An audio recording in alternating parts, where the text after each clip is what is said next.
What up, guys? Welcome to the Chewjitsu podcast. Today, we're going to talk about a misconception that a lot of people have with discipline. This is something I shared on my one of my emails recently. Seemed to strike a chord with a lot of you guys. I shared it in on social media, and we're going to dive into this idea a little bit deeper with some useful ideas to you. This is especially important because I see a lot of people where they have this nice schedule, nice plan, nice whatever, nice diet, whatever the thing is, and they get into it. And then, like life often does, it happens. And then they get derailed a little bit and they feel like they're a failure. And I have been asked many of times, people they just say, Chewy, like my students, some of the people that I work with, even I have a couple of business clients I work with, and they're like, Chewy, how do you stay so disciplined with this, that, or whatever? And I think that a lot of times people's the word of when they think of discipline, I think it's a bit of they have a misconception with what that really is. And I, at least in my bearded opinion, of course, right? You could disagree with this. So we'll dive into that. I hope this helps you guys. And hopefully this finds you if you're in a situation where maybe you need that moment of refocusing to get back to your game plan, to get back to your training schedule, to get back to your work plan, whatever it is that you do.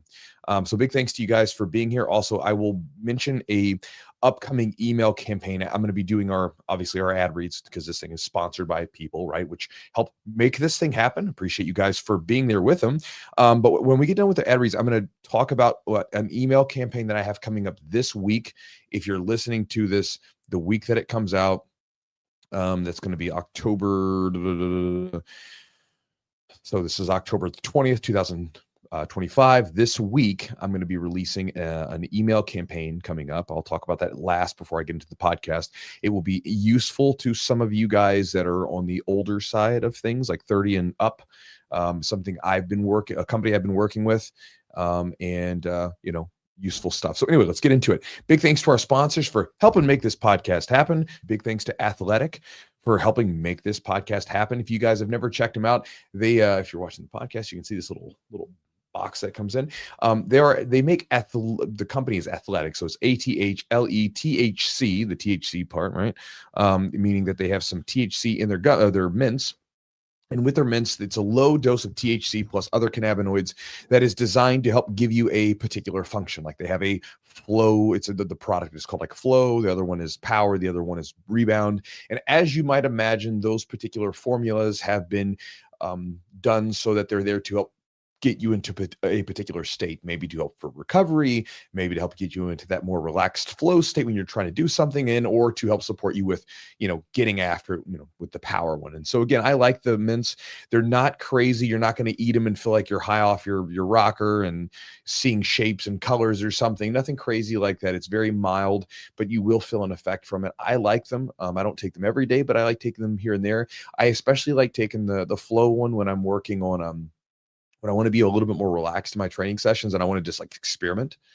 There's a lot of value in like dialing into your A game. There's also a lot of value in just experimenting and playing. You find a lot out.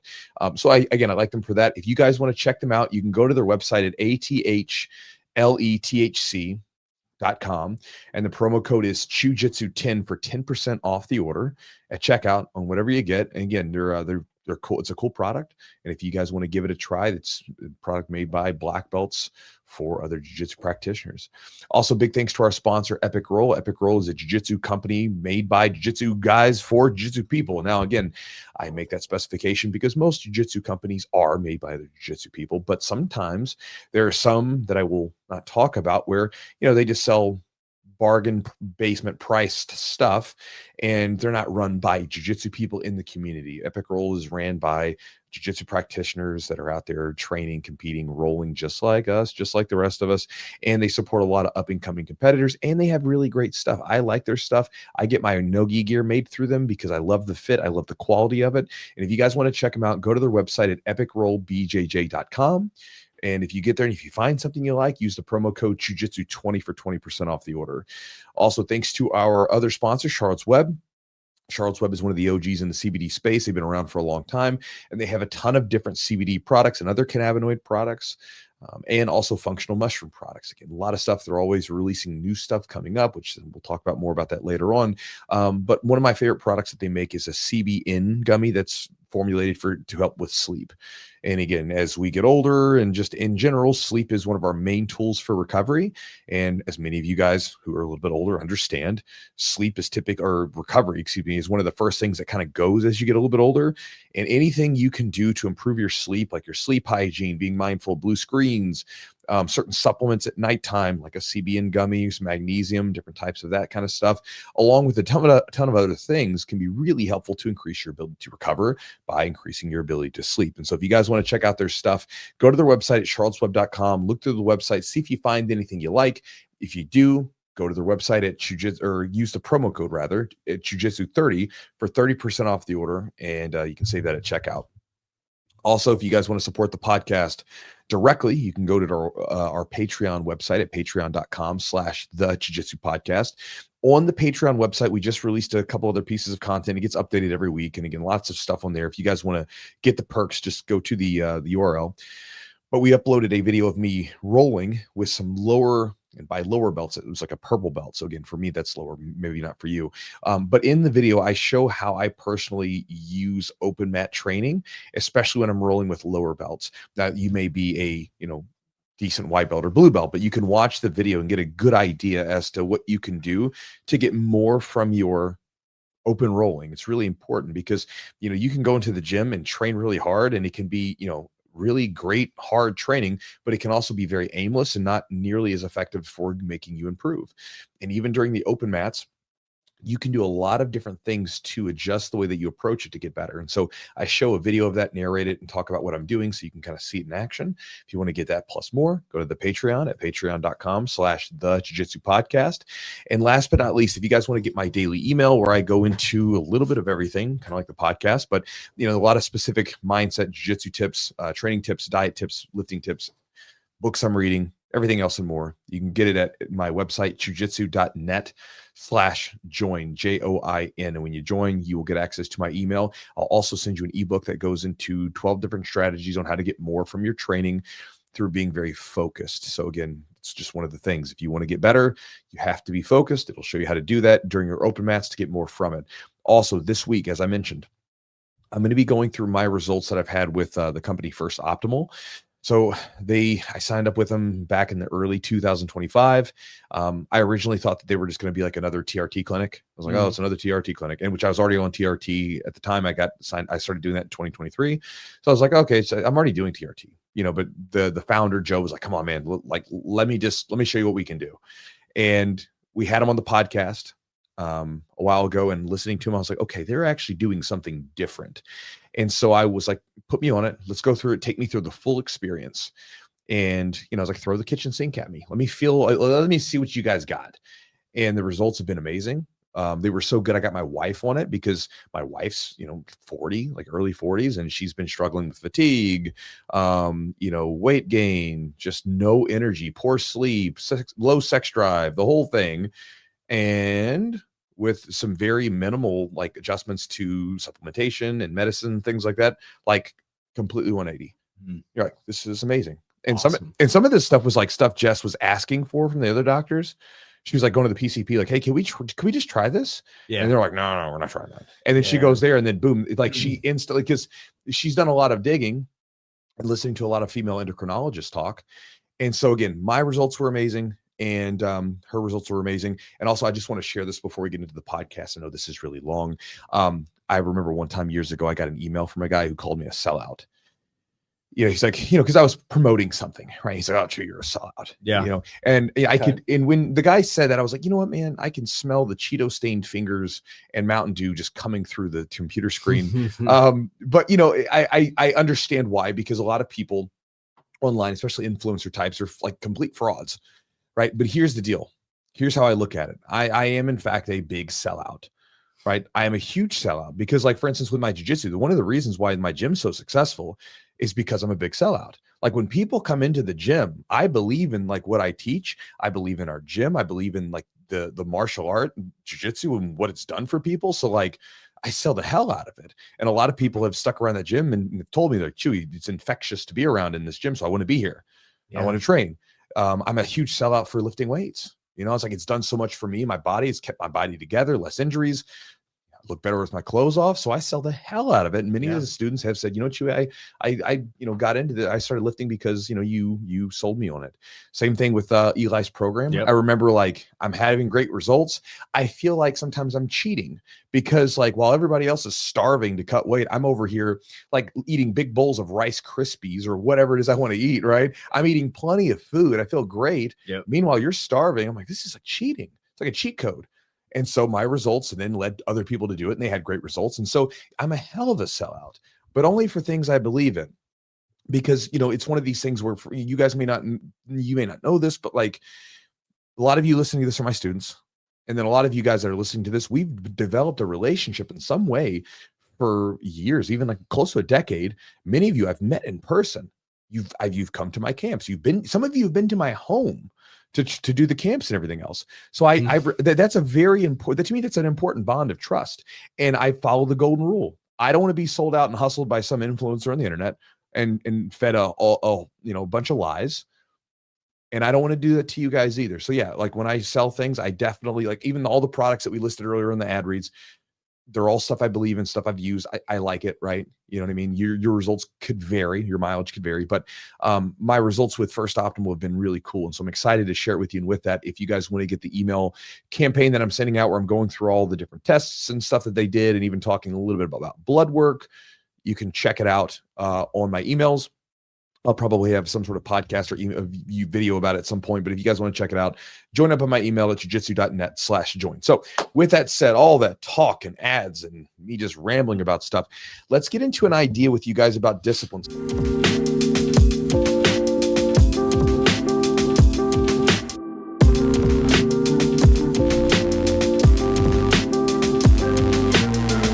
So discipline is something that just comes up all the time, right? And I was having a conversation with one of the guys at the gym the other day, and he came into the week with this big focus of he had his training laid out, he had his food made, he had his diet, everything was planned, right? Week starts off pretty good. And then, many times that happens, life happened, right? And his plans got derailed a little bit, diet got thrown off a little bit. And he felt frustrated. He felt like a failure. He felt like he lacked discipline because he wasn't able to adhere to the schedule that he had set for himself. And this is something I've seen so many times from people where, I've even been asked from people that like I said, I've been coached, business clients and stuff. They'll say things like, Huey, how do you stay so disciplined? How do you do it? And, I don't really consider myself that disciplined of a person, but I guess sometimes when I compare it, I guess I am to a degree. But here is my thing that I've shared with people numerous times, which is being disciplined is not about some sort of rigid attachment or adherence to some sort of plan that you have set. It's about being very flexible. To me, discipline is about flexibility. When life happens, when things go to hell, your plans go to hell, which they're going to at some point. We all know this. If you're a parent, you know this, right? I've experienced that for the last 2 years now. Oh, yeah, this is something, right?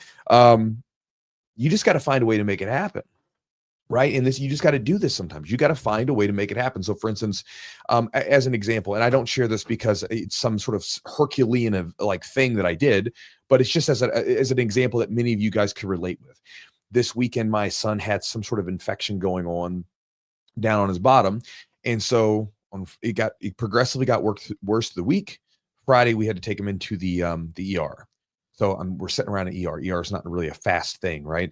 And so I was getting ready for the coaching workshop that I had set up. We had food ordered, everything else, can't cancel it. I guess I could, but I'm not going to. We had this thing planned for over a month and a half, 2 months, getting everything ready for it and stuff like that, getting the breakfast order, the whole deal. And then I'm now having to scramble because now we got to take my son to the ER. And then I'm got to get up early in the morning to do that. And then by Sunday, it wasn't improving. So we went back to the ER, get another long visit. And then on Monday, we had to go to the operating room. They had to do a little minor surgical procedure. Nothing crazy. He's fine. Got to see him just doped up a little bit on some Versed.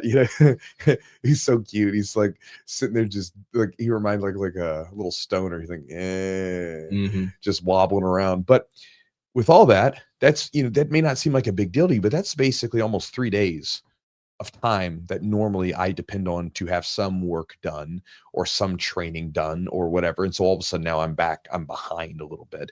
And even then I'm also on a diet right now. I'm on a weight cut.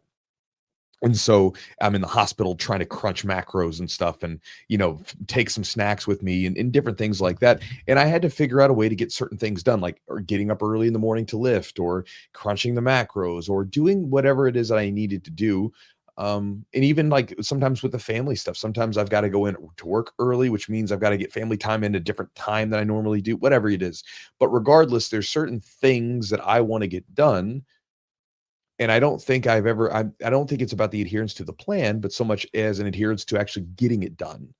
And so I've just found this over and over again to be really useful with diet, training, my life in general. I mean, because we're all juggling a lot, every one of us. I mean, I feel like if you're over 30 and you're doing it right, you probably got a full plate, right? Because it's like you've got things on your plate that you're having to juggle. And to me, it's not so much about the plan as it is you have these certain habits and behaviors that you have to get done or you have to do to keep the plate spinning. And you just figure out a time to get them done one way or the other. Because when you look at like long term, what is all your success built on? Habits and behaviors. Yeah. That's it. Right. Like, like people talk about time management. You don't manage time. You're not God. You manage your behaviors. That's what you manage. And so when you look at it, you got to think about like, what are my behaviors and actions and which ones need to be done to make these things happen? Those are the things I got to get done. And I don't know how I'm going to get them done, but I'm going to figure it out. Like for me, there's the training and the lifting. There's the dieting aspect of it, making sure I'm eating my certain foods to stay on my weight that I need to be on. Then first, like my business stuff, there's writing, recording content stuff. There's teaching classes, there's studying because I got to keep up to date with stuff. There's also management of employees. There's a lot of different things. And so I have to look at the behaviors I got to execute on, and then you just figure out how to get them done. And then there's the family side of it where like my wife has to have time, right? So I'm scheduling date nights and stuff like that ahead of time. And like son, me and him got to play a little bit every day. I don't want him to have like an absentee father. So like there's time baked into every single day that I make sure is there. And sometimes that time may change because of things that I need to get done, but I make sure that there's time in there every day for him where we get like me and him time, And so going back to it, the reason why I bring this up is because I've seen this from so many people where they, for whatever reason, their plans, they went into some sort of plan with excitement and they got derailed a little bit. Like maybe it was like their meal went bad and they ate something they shouldn't have, or maybe their training schedule didn't happen like they were wanting it to. And then they sort of lose heart, right? And they feel like they're not disciplined. But this is the moment when things start to go off the rails. That is the moment where you actually demonstrate your level of discipline. Because when the plan is happening, when things are cruising along, that doesn't really show what you're made of, right? It's like, I forgot who it was, but I was reading a book and the guy was talking about character. You really get to see a person's character show when the shit hits the fan. When things get rough, that's when you actually know who that person is. It's like in grappling, you can kind of see the mental toughness of someone show when they're like when you get them really worn down. Like if you have a competitor, as an example, get them to do something where they start to get really tired and exhausted and then put them in a bad spot. And let's see what they got. Do they fold or do they find a way to make it happen? And so for all of us, right, our discipline is tested not when the plan is happening smoothly. It's tested when the resistance comes, the friction comes, things are just happening, things don't go your way, and then you are forced to be flexible and adjust with it. You can no longer adhere to the plan, because it's like there's a famous philosopher, I forgot his name, but he said, everybody's got a plan until they get punched. Not sure if that was Aristotle or maybe Mike Tyson, but it's very similar. Yeah, they're like the same guy. But life's gonna punch you, right? Life's gonna punch you, and your discipline is tested when you get hit. What do? Right? Do you take the punch and keep going? Do you shake it off and get back up, or do you fold and just kind of like, well, my diet went off today, so I'm just going to eat like shit for the rest of the week. I'll start Monday. Or, oh, my training, this day didn't work out. I'll train this next week. It'll be fine. Or, I was going to record some videos, or I was going to write a blog post, or I was going to do an email for the business, or whatever it is that you do. Oh, I'll do it next week. Right. You just kind of like, it didn't go well, so I'll just do it another time. Right. That's when you got to exercise the discipline to be like, nope, I'm going to figure out a way to make this happen. Like sometime, like today or tomorrow, whatever it needs to be, I'm going to make this thing happen and get it done. Think of it as like brushing your teeth. You don't brush your teeth like before you go to bed or whatever, you feel gross. Like you should get to that point with it. If you don't get this damn thing done, you're going to feel gross. You're going to feel like you did something wrong. Like you can get it done. Just make it happen. So that's my my bearded monologue for the day. But sharing that with you guys, it was useful to some of the people in the email. And it's also like looking at discipline as flexibility, not adherence to like rigidity, to me is helpful, because then when things don't go well, which they're not always going to go well, you don't feel bad about it. It's like going into a jiu-jitsu competition. When the game plan happens perfectly, man, it's beautiful. You love it. But when it doesn't, you've got to remain flexible to say, okay, well, I was going to shoot this damn single leg, but this guy's not giving me the grips I need. What are we going to do? Or, man, this guy just passed my guard. I wasn't expecting that to happen. What am I going to do? Am I going to give up, or am I going to rally back and try to win this damn thing? That's the way that I look at it. How do you think that maybe you develop the ability to not go down that slippery slope? So like, I'll do it next week, or screw it, diet's already out the window for the day, for the next couple days, or maybe you meal prepped and all your food goes bad, whatever, you know what I mean? Like, I don't have time to meal prep. What do I do now? Well, how do you like, well, I'll just do next week. I'll just eat out. And because we have with technology, it's so easy. You could be at the hospital and be like, oh, I'm going to Uber Eats whatever I want. You can literally, you don't have to eat the hospital food, which is probably pretty gross for the most part, or not terribly healthy, which is very surprising that at a hospital, you have some of the unhealthiest food ever. Well, I mean, dude, you see some of the people there. I mean, no offense to the hospital workers, but you'll see hospital workers, you're like, they're not healthy. They're not all healthy. Well, just people there, people in the hospital in general, people in general, right? Because they're just people. They're just a random selection of people in the country, right? And so, people just eat poorly. I mean, I remember one time going to like the hospital, and it was like they label stuff as heart healthy, and I'm looking at it. I'm like, this is not heart healthy. Like you're getting your information like 10 years. Like the science has been updated in the last couple of decades, right? So, well, it depends on who pays the bills. I think part of it, but that's for another time. Well, yeah, I mean, that's one of the issues, right? It's like we do have some amazing medical professionals in our country, right? I know we have a lot of international people, and a lot of times the healthcare gets crapped on in the United States. We have amazing people and people who are incredibly skilled and knowledgeable. It's like the insurance company kind of thing where like they want to do a good job, but then the insurance company doesn't want to pay for it and all that kind of stuff. But how do you develop it? Yeah. How do you not go down that slippery slope? What's the warning signs for you? I mean, you've kind of developed that stuff where you're like, oh, it's like brushing my teeth. I'm going to feel gross, or you have some kind of internal monologue there that kind of it's almost like a fail safe. Like it's all right. I can't go past this. I need to recorrect or readjust. So how do you think you develop that? So I think maybe you'd agree with me. I think if you get good at grappling, you develop a sort of a reflectiveness. Okay. Right. Because, you think like you think about your grappling, right? Like if you go into a session and you don't do well, you start to like play it back in your head. What did I do wrong? What could I do better? Or you go to a competition, right? Like, you've lost some competitions and you immediately come back and win one because you reflected on it. You said, what did I do wrong? What do I need to work on? Boom, we're going to get better. The last one you did pretty well, but you've been working on your takedowns a little bit more and dialing in a little bit more because, okay, we're reflecting on this. Yeah. For me, I think about that reflectiveness, and maybe I don't know if everybody does this, but me, like I'm going through like and maybe this is like an aspect of journaling. I go through my days like a fine-tooth comb, because you develop this habit of looking at like, how did the day go? The good, the bad, and the ugly, that kind of thing. And so for me, the way that I always viewed it was, if I allow myself to go completely off the rails, I never feel good about it. Right. So for instance, like if I had one meal that slipped up, right? Oh, one of my meals slipped up. And then I said, that's good. I'm just going to eat like shit for the rest of the day.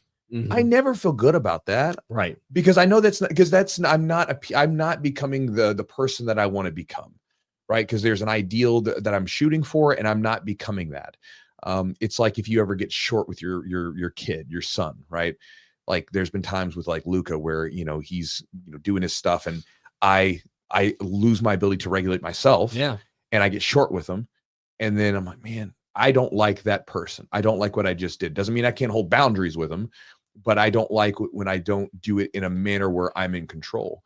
And so it's all about like reflecting and getting better. It's That's great point. you flex it, right? So for me, I think back about, because it's not like I didn't do any of this stuff, because I 100% have done this stuff before where you push it back. I'll just do it next week, whatever. Or you get off the rails for some reason. But I never enjoy it when I'm off the rails. It's kind of like when we were talking about at the coaching workshop this week, right? One of the people mentioned it. Like, I've never come to the gym and like not enjoyed myself. I've never regret a workout. Right. Sure. And so for instance, like with me working out, like sometimes I will feel like absolute crap getting up because I'm just tired or whatever. Yeah. But I know that after the workout's done, I'm going to feel good. So I don't care about how I feel right now. I feel like I'm worried about how I'm going to feel later. Likewise, sometimes it's difficult to squeeze in the work. Maybe I have to stay up a little bit later, or maybe I have to rush around, or maybe I get less free time, or, whatever it is. But I know that I feel better when I do those things. Same thing with the diet. Like, I know that I will feel better. Like, let's say if I slip up.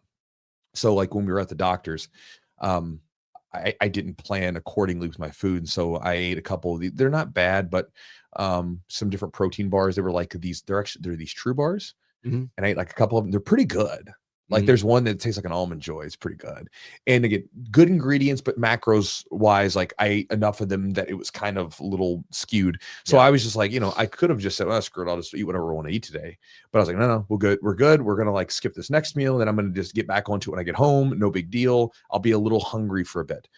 Now I felt good about that, opposed to if I had gorged on food I didn't want to eat and then, know that I gave in to some hunger pang.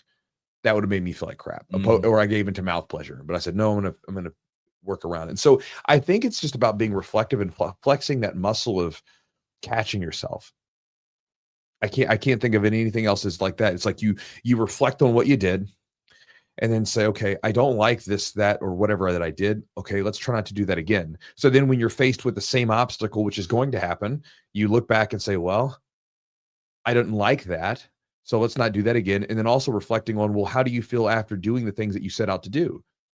You feel good. Even if the outcome is not necessarily a full success, when you set your goal in doing something and you did it, you feel good afterwards. No, I agree. Right? It's like, so it to me, it's that looking at that sort of those two things. I don't like when I give into certain behaviors.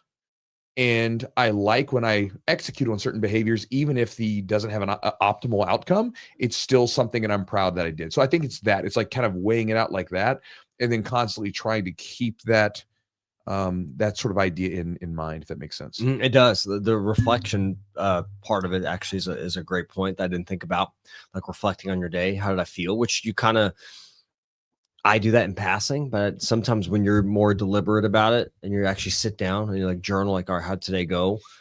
What went well? What didn't? Did I like the way the day went? Did it go according to plan or not according to plan? And what can I do different? So that reflection. The other thing, I think it does get easier over time as you kind of build the habits in.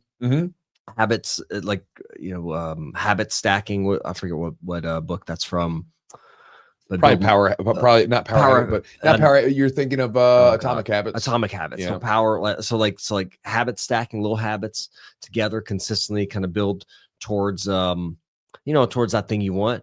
The other point that you actually mentioned, you didn't deliberately say it, but contrast. You have contrast. You've done enough times where you have contrast. Like, I know how I'm going to feel when I do this versus I know how I'm going to feel when I do that.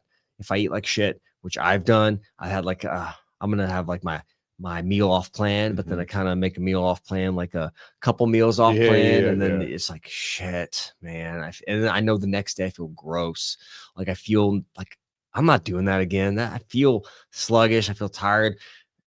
My stomach's upset. It's like, oh, it's like drinking too, right? The same thing. Yeah. Like drinking. I enjoy a drink or two, but there's a limit that I have. Like, for you guys listening, like I'm a lightweight anyway, but because I never developed a tolerance, but I've been drunk. Yeah. Like, I can count on one hand and have fingers left how many times I've been really drunk. Probably the last time I was really, really drunk was we were at the wedding, like 2014, 2015. Derek's? Yeah. That is the last time I've been really drunk. Wow. The rest of the time it's like I'll have a drink or two, yeah, and then I get that little buzz, and then I get one more drink and I sip on it, and just nurse it for the rest of the evening because I've already got where I wanted to be, because Yeah. I know that like right now I feel good. And if I ride this out, I will feel good. And the next morning, I won't feel too bad. But if I take it past that, I'm going to feel like crap in the morning. And again, I don't want to feel like crap in the morning because I've got stuff to do. I want to read books. I want to go train. I want to lift weights. I want to do things. And it's kind of that contrast, right? Yeah. Like, well, I did this a lot of times before and I don't feel good. Why would you keep doing it? So Yeah. I mean, that's the thing. Like, it's you develop that over time, I think, but I think the reflectiveness of it, I think, is very helpful. Um, I was kind of curious, Chewy. So you're very busy. You have, wife, kids, well, we're all busy. gym. Yeah. We're all busy. But I might just be a little busier than the average person. you might be. Here's the thing, though. What if you can't get everything done? What do you do then? How do you triage. How do you, so everything can't get done? Maybe even if you triage, you have systems in place where I know that I can call so-and-so, they can take over class today. I know that I've got these people can do this. They can help me out here, which you used to not do very well. You used to try to do everything yourself, and it kind of ran you down. So you have to kind of develop that, I think, over time as to be successful, you have to start to build people up and educate and teach them your systems and your process. But all those things done, maybe you still can't get everything done. How do you figure out, like, hey, here's my priority list and this is what I have to do, and then maybe this stuff will have to wait? So I think for most people have like 3 to 5 things that they're really competent at that actually matter, and the rest of it's like just extra. Like a lot of people sort of, they do a lot of busy work. Like a lot of people are busy, but they don't really get a lot done. That's true. Because it's like they're not really thinking about, does this actually matter?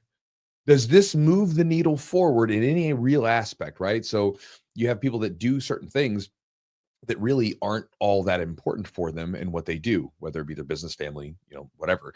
I mean, here's an example. Think about how much people fiddle around on social media and phones. Is it adding anything to your life? Most people would say no, right? Like I get on there for a few minutes and I'll share some stories and make a post and get the hell off there. But again, most people spend a lot of time doing that. Like you look at someone's phone and you can find like 45 minutes to an hour a day that you're screwing around on the phone. Mm-hmm. You could take that and spend that doing something else, right? Yep. If you needed to, if you wanted to. And so for me, it's about looking at that. Like, because again, I can't manage time. Time management is a myth. You can't manage it. You manage your behaviors. And those behaviors are not just the things that you do for work or whatever, but it's everything that you do, right? You can look at everything that you get into, right? Like there's just, I mean, here's an example, like as a time thing, I basically have I wear the same clothes like all week long, not the same clothes, but like I essentially have like a uniform, which is usually, today it's off because of my jiu-jitsu shirts are getting cleaned, but it's usually I've got a handful of jiu-jitsu shirts that I wear and whatever shorts or pants I'm wearing. And it's like, that's when I wake up, I put that on. No thought about, hey, I've got to find this whole outfit. Just this is what I'm wearing, right? Mm-hmm. Everything's been routined and habitualized.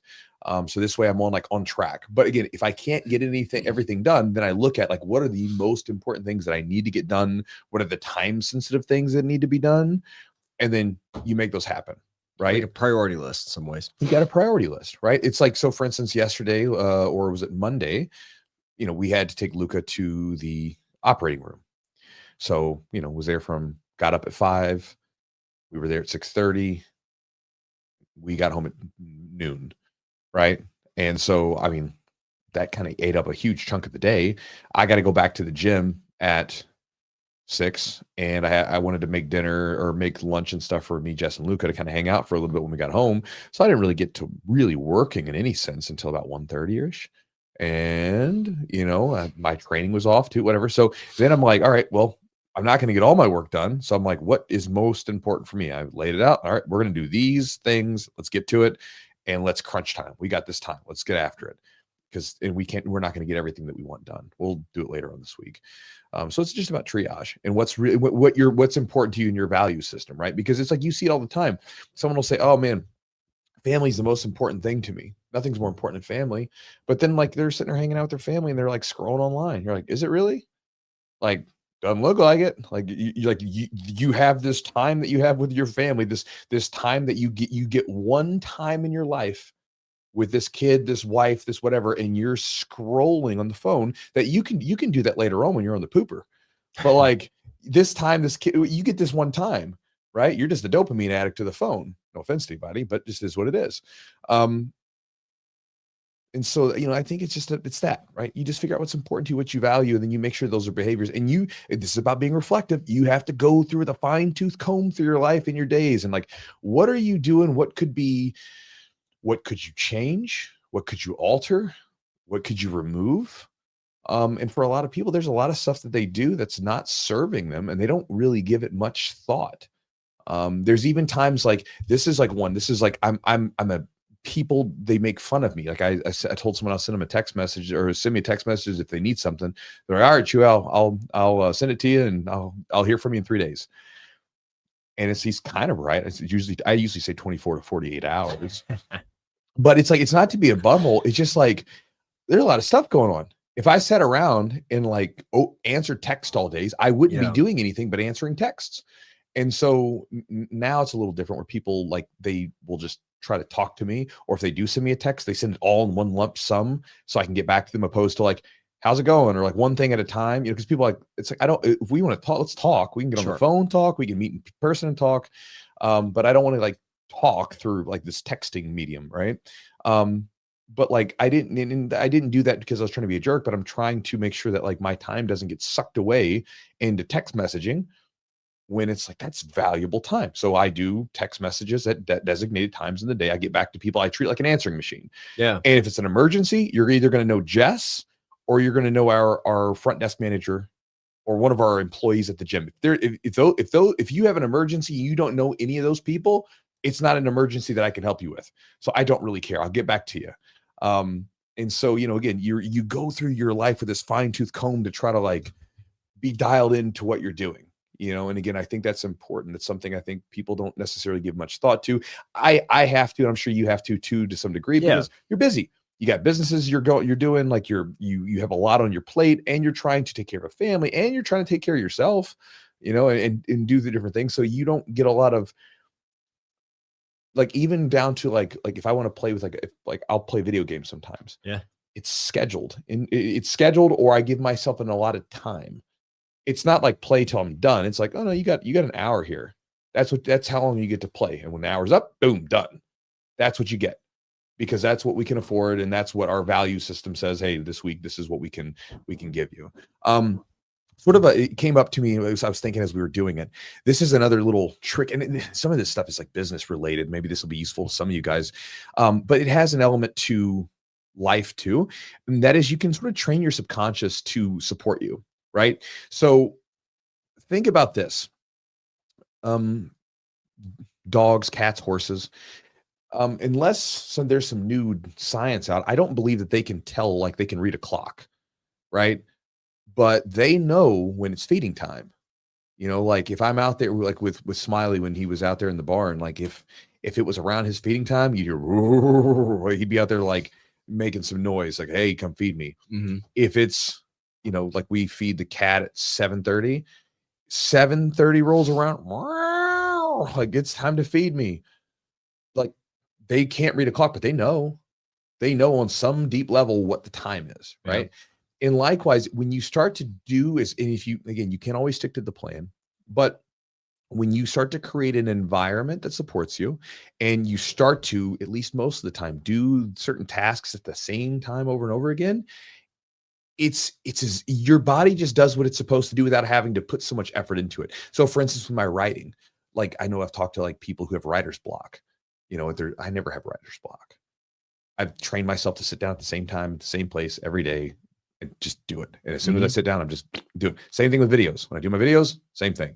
With training, right? I've programmed myself to train at the same days, where literally if for some reason I'm not at the gym on those days, like I was sick a couple weeks ago and I had to call in, I had to have people help out. So I wasn't at the gym for a couple of days. I remember at like 6:00 on a Tuesday, I'm like getting fidgety because my body's telling me, hey, bro, it's something we got to go do today. I've trained myself to do it. And so you can think about that too as a useful thing, right? One, you want to have your environment support whatever habits you're trying to do. Meanwhile, like, so think about it, like if you can't handle having junk food around, then don't have it around. You know, Yeah, environment. Yeah. yeah, because otherwise it's going to be a problem, right? And if maybe you got kids and they eat junk food, maybe reconsider letting them have junk food. But if not, just maybe have your wife hide it somewhere so you can't get to it, and she dishes it out to the kids. Likewise, if you want to do some sort of workout or whatever, you have to have an environment that supports it, which, you either go to the gym or you maybe create a home gym or whatever. There's just different things that you can do that can be useful. And then you try to do these things over and over again at the same time, where it requires less willpower. Like, for instance, like you get up early in the morning to go train. I doubt that at this point, it's probably like, you're tired, but you're like, yeah, body's just doing it. We're getting up. You've been doing it for so damn long now. You just do it. There's not really a whole lot of thought to it. Yep. So I think that can be a useful thing, whereas like when the more you do something, the more habitual it becomes, the less energy it requires. Same thing with me weighing out my food and everything else. Yeah, in the beginning, it was kind of time intensive to like weigh out my food and all the stuff that Eli gave me. Now it's autopilot, instant. Yeah, it's like what you do. It's just natural. It's very natural. It takes almost no extra time. And even if I'm out and about, I can eyeball food now and kind of get an idea of how much is a serving or whatever. Mm-hmm. And so again, it's stuff you develop. Going back to, it's a development thing, right? You develop these skills. And again, a lot of times it can be done through thinking about training your subconscious to do what you need it to do, where it makes it a lot easier when something becomes habitual. Your inner being is just on track with you. And it's like, this is just what happens, Yeah, I can sit down and like to do work of some sort, whether I'm studying for something or I'm trying to write something. I think like I feel like sometimes it's like I have all this time but I'm not as efficient. Mm-hmm. So you do a couple things besides, adding barriers in some instances or taking barriers away. What are some other things that maybe you do if you're trying to be very efficient and not waste time? Because sometimes like, I have an hour and a half. What are we talking about? It could be anything. It could be, I don't know. I mean, sometimes I'll be working on. Here, I got one for you. Here we go. So let me write the like note. Sometimes sitting at the computer and I'm working on something, whether it's a video or writing something. Or I have some time to study. I'm studying for some certifications and things like that. Like doing that, like try not to be inefficient with it. Get the most out of my time, because you can only focus for a certain amount of time. And then it's like, oh shit, my mind's going elsewhere. Yeah. So here's a couple things. One, like this efficiency, right? So prepare in advance. So let's say, for instance, if you're going to get up really early in the morning to go do a morning workout, maybe you're trying to make that happen. You're like, I'm going to get up at 4 a.m., 5 a.m., whatever. I'm going to get my workout in. Have everything ready the night before, because again, let's be honest, right? You wake up at 5 a.m. Brain ain't exactly firing on all cylinders most of the time, right?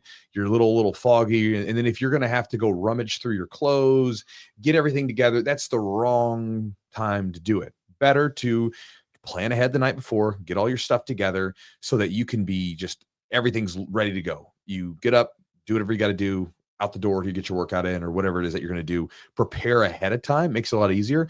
From a business perspective, if any of you guys that run a business, some of the things that I'll do is like, let's say, for instance, if I'm making videos or stuff, everything's planned in advance. I'll collect stuff, notes and everything else, or I'll see an article. Oh, it's an interesting detail about this particular study. And I save it and I use it for later on. Right. So I always have some ammo to use for training, right? If I come across a really cool technique or something, I'm writing that stuff down, taking notes, and just having something for this later on. Right. So I always have like a little bit ahead of time. So I never get, because these are the things that I do, right? Like I train, I teach, which requires me to constantly take in new information and study. And I make a lot of content, from writing to videos to podcasts to stuff for the gym, marketing campaigns, whatever. So I'm always having to prepare ahead of time. This way you don't ever end up in the situation where you're like, okay, I've got an hour or two. What do I do? Yeah. Like, right? Like that's inefficient. You want to be locked and loaded so that when you sit down to do whatever it is that you're going to do, to get up and go work out, to whatever, there is so little friction. It's so smooth, because again, any friction that you have is going to be a problem. Also, with the environment aspect, I try to create environments that are useful for certain tasks. So I have a space in my basement where it's like cardio equipment. It's waiting for me. If I want to get on there, I got the treadmill, I got the Airdyne bike. I lift weights at the gym. So if I go to the gym, that's the environment that I'm in. With work, I have one desk that I do all my writing at. I have a part of my office that's dedicated to video content. It's literally waiting with a tripod. I sit the thing right. So there's so little friction. I've also got one desk in my office that is dedicated towards jiu-jitsu study.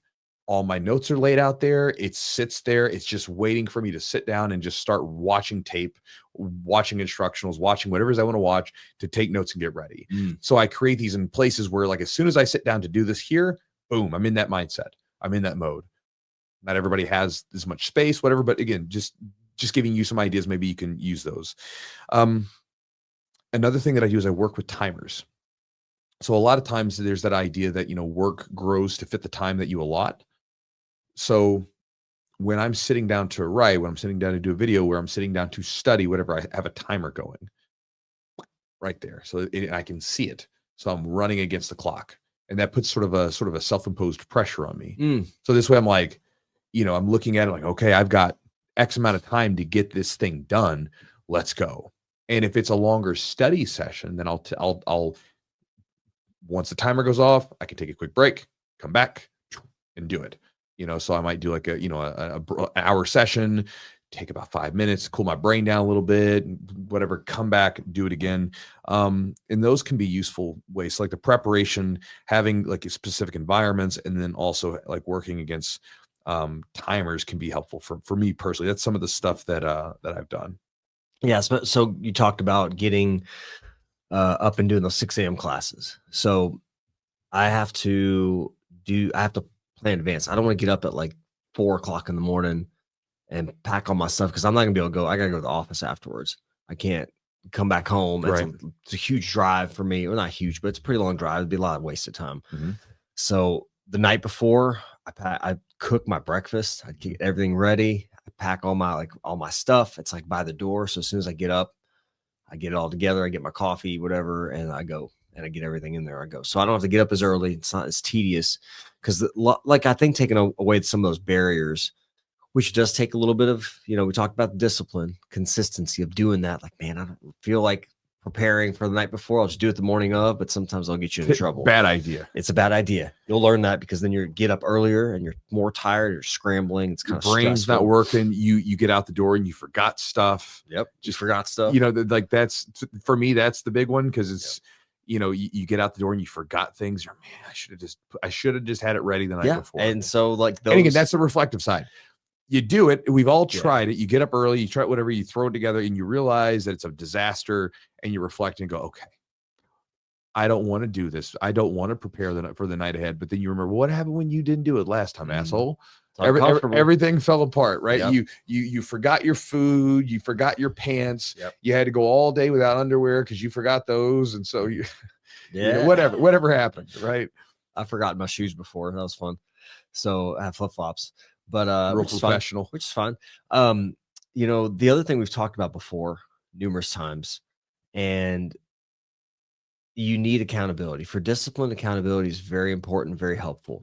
So I have people I work with for coaching. I see them for like injuries, or if they're trying to get back on the mats, or if they're having some problems, or trying to work through some mobility issues.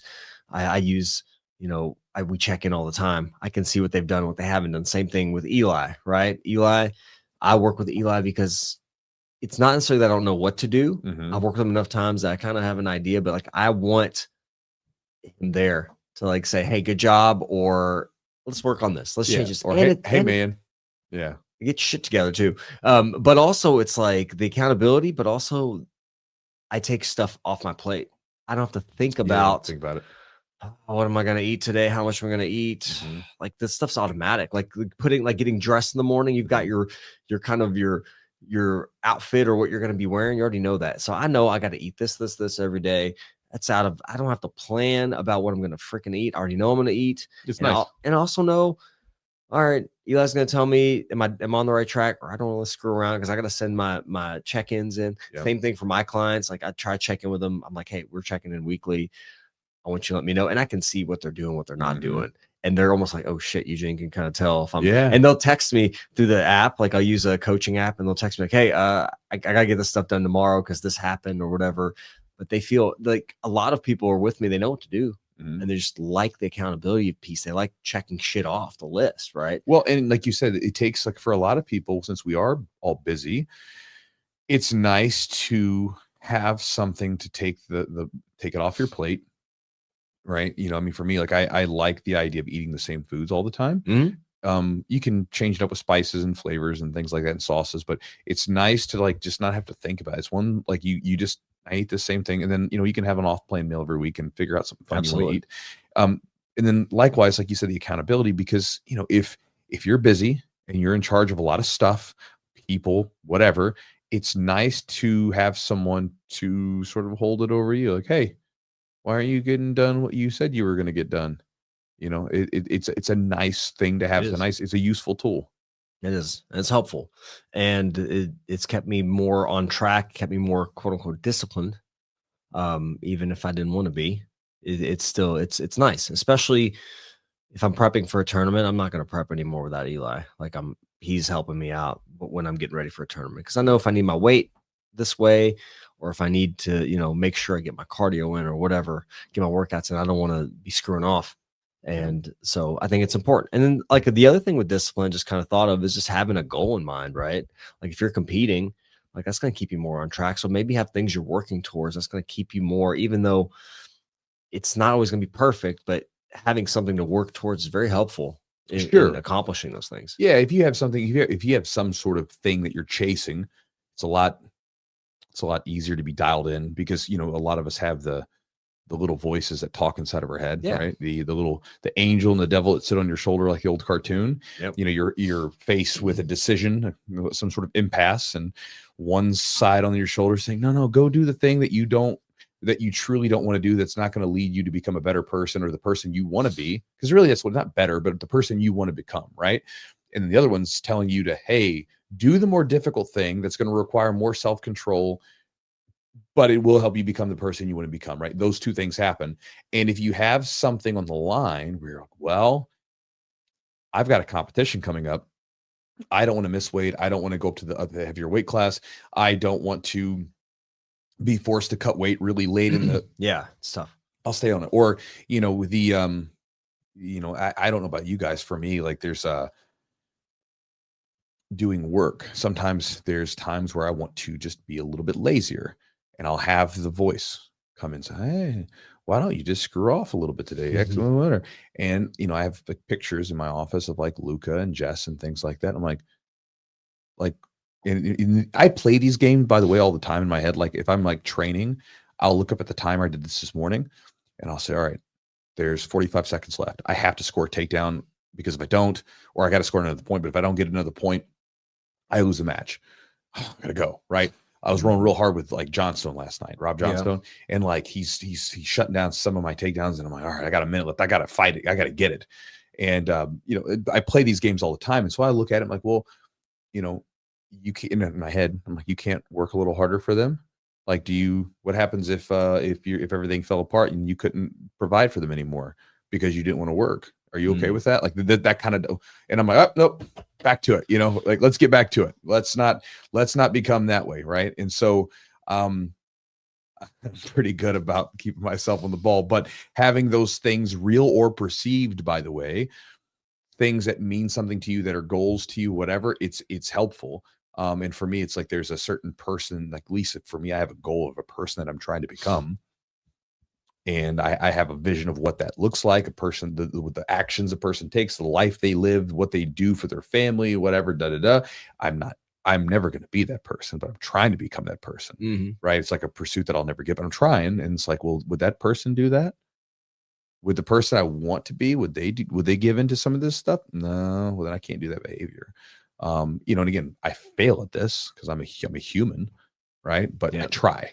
Yeah. You know, and I think that's, again, it's like jiu-jitsu, right? You fail at your techniques. You fail all the time. It's part of it. But the people that fail the most and reflect on it are the ones that get better. It's not just failing. You got to fail and you got to reflect to get better. And so when you're reflective on those, I think it's helpful. And so you can look at them and not look at it as a complete failure, but actually, like, what can I learn from this to hopefully do a better job next time? I think in some capacities, looking at injuries, like I work with, a lot of athletes that get injured. They feel like they're making a lot of progress and they get derailed. Mm-hmm. And I'm like, all right, let's, that you can't control that you got injured. Mm-hmm. Sometimes, there's certain factors that are at play, but you can't really control that. So let's think about right now, what can we do while you're recovering from this injury? Maybe you can't roll, but there's other things you can work on.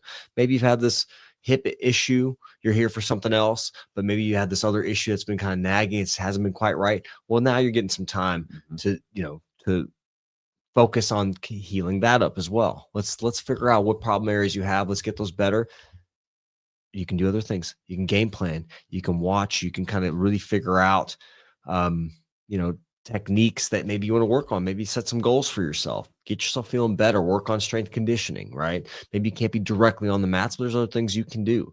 So I try to change that perspective for people and almost make the rehab process, maybe they can't train like they want, but make that as kind of an adjunct to their jiu-jitsu. So they're going to be better off. They're going to learn a lot from it too. They're going to learn a lot from their injury. Hopefully, obviously, number one, and jiu-jitsu people are some of the hardest people to work with. And the last thing I want to do is take them off the mats. But some people are like, hey man, you can't train right now. Because if you do, this is probably what's going to set you off. You're going to be off the mats for longer. So it's a hard conversation to have. But sometimes you have to say those challenging things to people because you got to save them from themselves in some capacity, but give them something to work towards too. Yeah. Don't just say you can't train and that's it. We're going to do these little exercises or these things. Let's see what you can do and let's work around it the best we can. But sometimes training for a little while is not on the table, and try to use that time to better yourself and better your jiu-jitsu. And there are ways to do it. Oh, sure. Well, that's the thing too. That is a symptom of an inexperienced being injured person. Because if you've been around for a while, you've been injured. Just life in general. But if you've been training for a while, you've been injured at some point, and you get good at it. And by what I mean by good at it is you have the right mindset of, okay, I can't do X. What can I do? Yeah, that's what you do. You say, what can I do? Like for instance, when I was sick a couple weeks ago. Okay, I'm sick. Can't train like I wanted to normally. I wasn't on my deathbed, but I was also not feeling great. So I didn't want to go in the gym and like sneeze and cough and like, it's just allergies. Like, no, you're sick. Like, I hate when people do that. They're like draining out of their nose. They're sick, coughing, like, it's just allergies. I'm like, just take some time off the mat. Thank you. I don't spread that crap around. But so it took a couple of days off the mat. Well, when I was there, I don't normally have that much time at home. So I was like, hey, Luca, we're watching movies tonight. We're hanging out a little bit extra, get a little more extra time with him. Or I was able to get a little extra work done that I don't normally get to get done. And then even like when with my diet stuff, I talk about it all the time and how useful it's been. I started doing that originally back during COVID because I'm sitting around 2020. Everybody else is getting fat because they're sitting around not doing anything. I said, well, let's go the opposite direction. I have a little bit more time on my hands to focus on it. So let me dial in on my diet a little bit. Hired Eli and started doing that. Right. It's been wonderful. It gave me something. So I had time open up so I could focus on stuff. And, if you get injured, you can always adjust your game, and it can be something whether you focus on watching tape, watching instructionals, planning for your return, but you can even use it as time to work on a different position or whatever. I mean, I've literally seen this. I've seen people who injuries completely derailed them, and not even serious injuries, just minor injuries, right? Nothing crazy.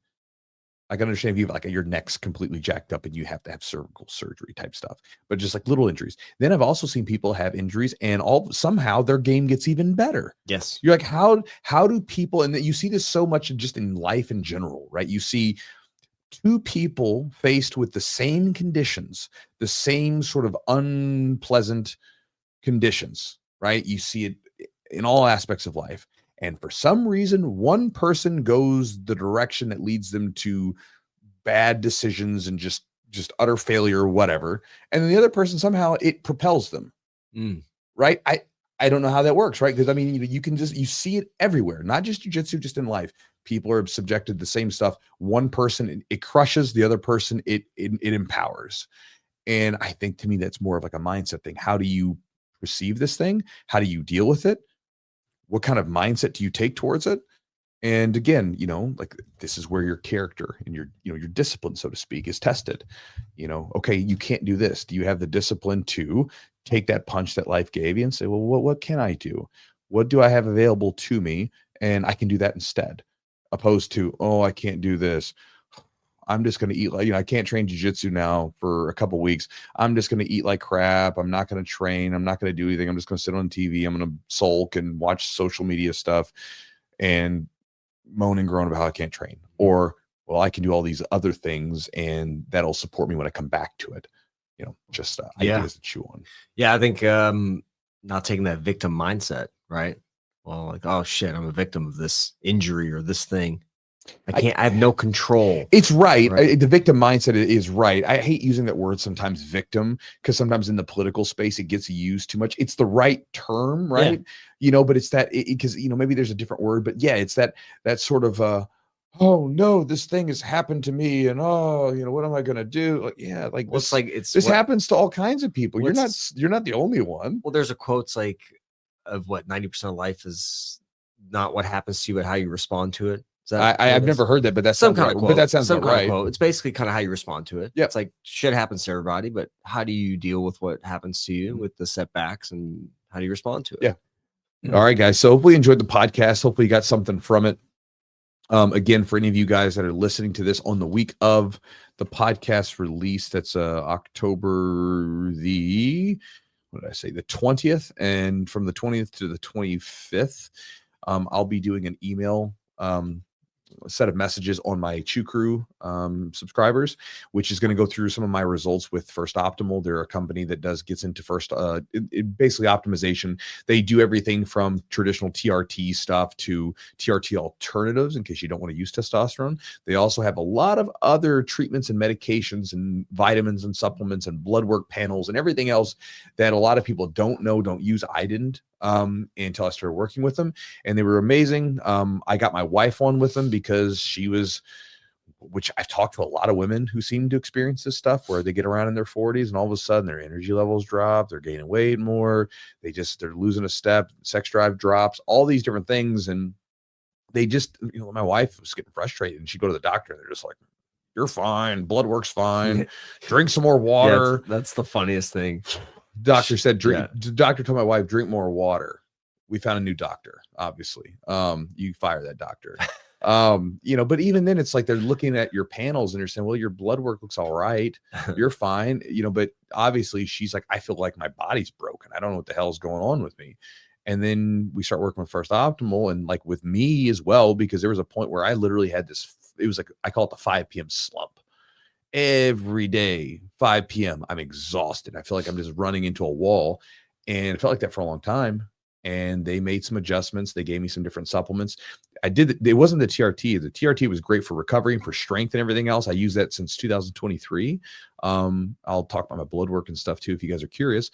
But it wasn't the TRT, it was something else. And like they changed some stuff with the medication and some of the supplements. And when I used one particular medication, it was like instantly. I mean, like night and day, like I had more energy. And to this day, it's like I have so much more energy at nighttime.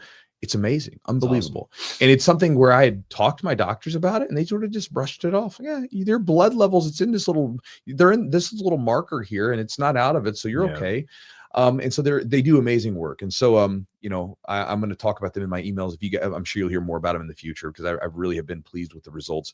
If you guys want to check them out, but otherwise you check out my email that I send out. It'll be coming out this week. If not, if you guys want to get my emails that I send out every day, almost, you can check it out at chewjitsu.net/join. When you go to that website, you'll get an ebook and a video for free. It's given to you as a special bonus for joining up. The ebook and the video goes through some different strategies that you can implement with your open rolling and open mats to get more from your training, more skill from your training. And you do this by being detailed and focused about how you go into it, opposed to simply showing up and just going through the motions and just rolling. So it's very helpful. A lot of people have enjoyed the resources and gotten a lot from it. Check it out there at chewjitsu.net/join. Also, thanks to our sponsors for helping bring this podcast to your ears or to your eyes if you're watching the video version. Athletic Mints. You can check them out at ATHLETHC. On their website, they have some different products. They've got this little cool box here if you guys are watching the video. And they have some different products. One is power, one is flow, one is rebound. These are different mints that are THC mixed with different cannabinoids to create a blend to facilitate certain states that you want to get into. Maybe a more relaxed state, more recovery state, more of a state to support training and intense training, that kind of thing. But either way, I've used the products. I like them. You're not going to use them and be off your rocker or be super high. It's nothing like that. It's very mild, but it's noticeable. You will notice it. If you've been like me, sometimes you like it. Like I like using it sometimes when I'm training and wanting to experiment, or sometimes when I'm trying to do certain projects, when I'm trying to be creative and I need my mind to just be quiet a little bit. If you're like me, sometimes you have a chattery brain, and it's nice to be able to turn that brain off a little bit and just be relaxed. So if you want to check them out, go to their website at athlethc.com. The promo code is Chewjitsu10 for 10% off the order.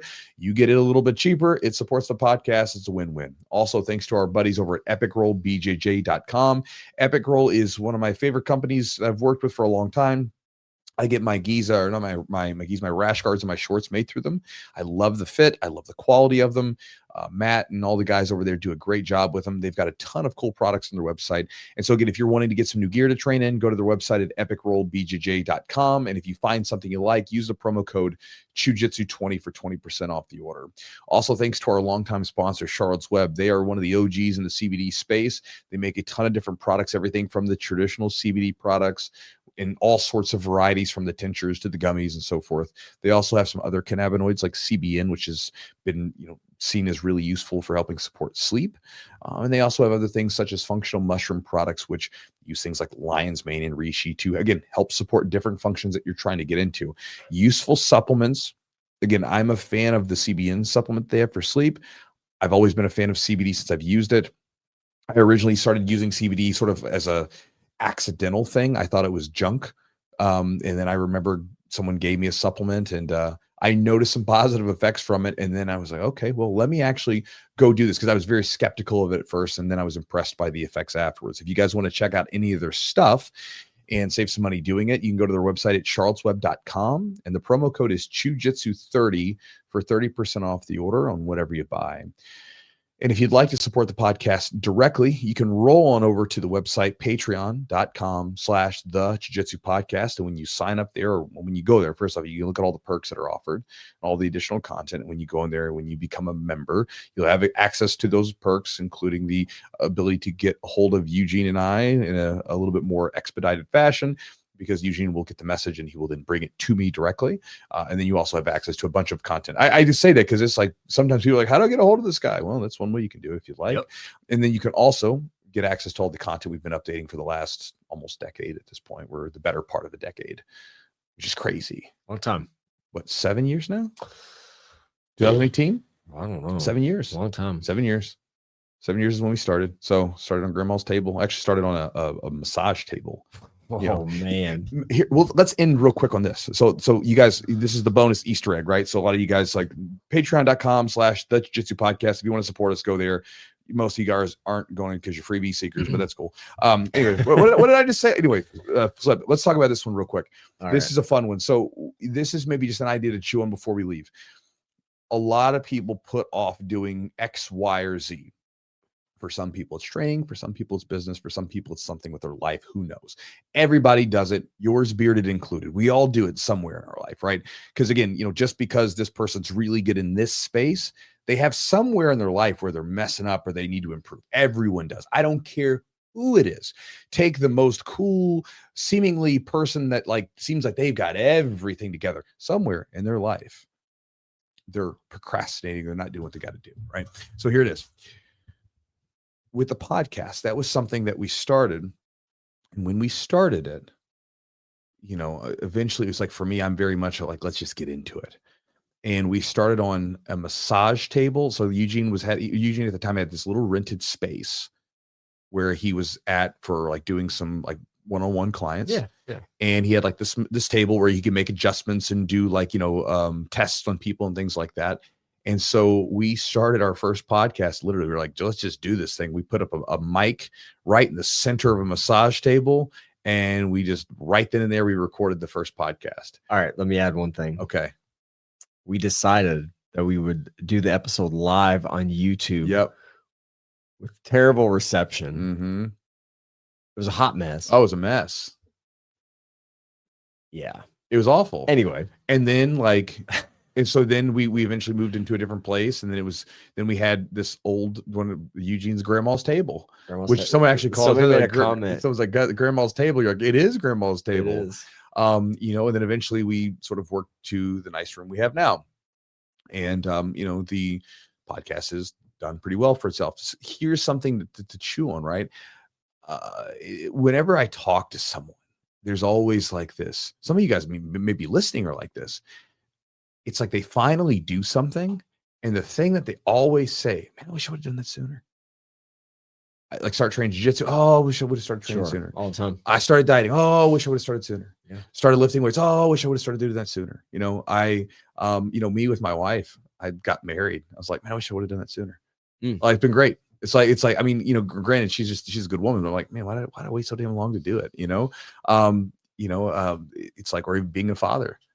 Like, I really wish I would have done that sooner. I was like, yeah. I was like, I don't know why. Maybe it's my upbringing. I was like really nervous about it. Sure. You know, but like looking back at it, I'm like, that's stupid. This is like one of the best things ever. Like, but I mean, do you? Oh, this is for another time. I'm not going to ask it, but it's like, do you think you would have been the father that you are if you would have done it sooner? If you wouldn't have had all the time. Not too soon. Not too soon, but I know. It's like things happen when they're supposed to happen. But you know, and I can definitely. I lived a selfish in my days, my 20s and early 30s, and so it allowed me to be very like. I think you have to do that. Allowed me to be like very into him because I'm like I accomplished some stuff that I feel pretty proud of, and so now I feel like I can really focus on this kid. Yeah. But at the same time, it's just like it's great. It's a great experience. And so there's a lot of things that you look back, I wish I'd done that sooner. Now, it's fine. I'm happy with how they happened, right? But there are things that, we all look at like that. And so a lot of times in the beginning, you just got to get going. Everything is a mess in the beginning. Everything is a disaster in the beginning, typically. You just have to get started, and you can sit around and think and plan and think. And it means absolutely nothing because eventually you got to get in and do it. It's like when you train. You can do all the technical training and you can get all the reps you want, but eventually you got to roll. And that's where it all falls apart. And you got to figure out how to do it live. Doesn't mean there's not value to doing the repetitions, but you got to do it live. You can go in the gym and you can hit the bag and you can do all the shadow boxing, but eventually you got to get in the ring and spar a little bit and see what it's like to have someone try to punch you back. And then it all goes out the window, and then you got to figure out how to deal with that. It's just, that's the way that everything works. And I feel like for anybody, if there's something right now, use this as your call from yours bearded to you. If there's something in your life right now where you are like putting it off and you're like, I'll do it later. I'm going to plan a little bit more. Just do it. Do whatever it is that you're going to do. Just get it done. Do it and just put it out there or get it done. It's going to be ugly. It's going to be messy, but you know what? That's the start. And that's the coolest part, because then the ball's rolling. And you can always improve, because then going back to the episode, you can always reflect. You actually have data now? How did it go? What could I do better? What went well? Whatever it is. Now you can actually build upon that for the future. So there's an idea for you to chew on for those of you that stuck around us and didn't leave after the ad reads, because I know some people do. There you go. So just an idea to chew on. Appreciate you guys. Hope you're doing well. Your training's going well. And we appreciate you being here this week. We'll talk to you next time.